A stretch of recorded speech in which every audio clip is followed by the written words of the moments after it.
Bukod sa maliit lang yung kapital na kakailanganin mo, cellphone lang, internet lang yung kailangan mo, pwede ka na mag-start ng business. Hello mga kanegosyo, ako nga pala si Noel. Isang freelancer at nagbi-business din. May mga traditional business din. Sobrang struggle talaga yung maging empleyado ka, kaya pinili ko na lang maging freelancer tsaka mag-business. Kasi meron akong freedom para sa pamilya ko. Kasi nung empleyado ako, papasok ako ng umaga, tulog pa yung mga anak ko. Tapos uuwi ako, tulog na rin sila. So wala talagang time kami sa isa't isa.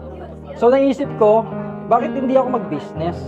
Bakit hindi ko gamitin yung natutunan ko sa school, kasi business graduate din naman ako, para magkaroon ako ng time freedom, makasama ko yung pamilya ko. Ayun nga, nung time na naghahanap ako ng pwede kong i-business, sabi ko, since ang kailangan ko lang, capacity ko lang is maliit na kapital, bakit hindi ako mag-online business? Nung nag-i-scroll ako ng Facebook, ang nasa algorithm ko kasi puro business.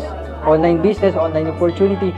Nakita ko si Clicknomics. Una, hindi ko muna pinapansin. Pero nung pinanood ko yung content, sabi ko, wow, parang parang kakaiba. Ang ganda ng business model niya. Sabi ko, napakaganda, wala pa sa Pilipinas nito.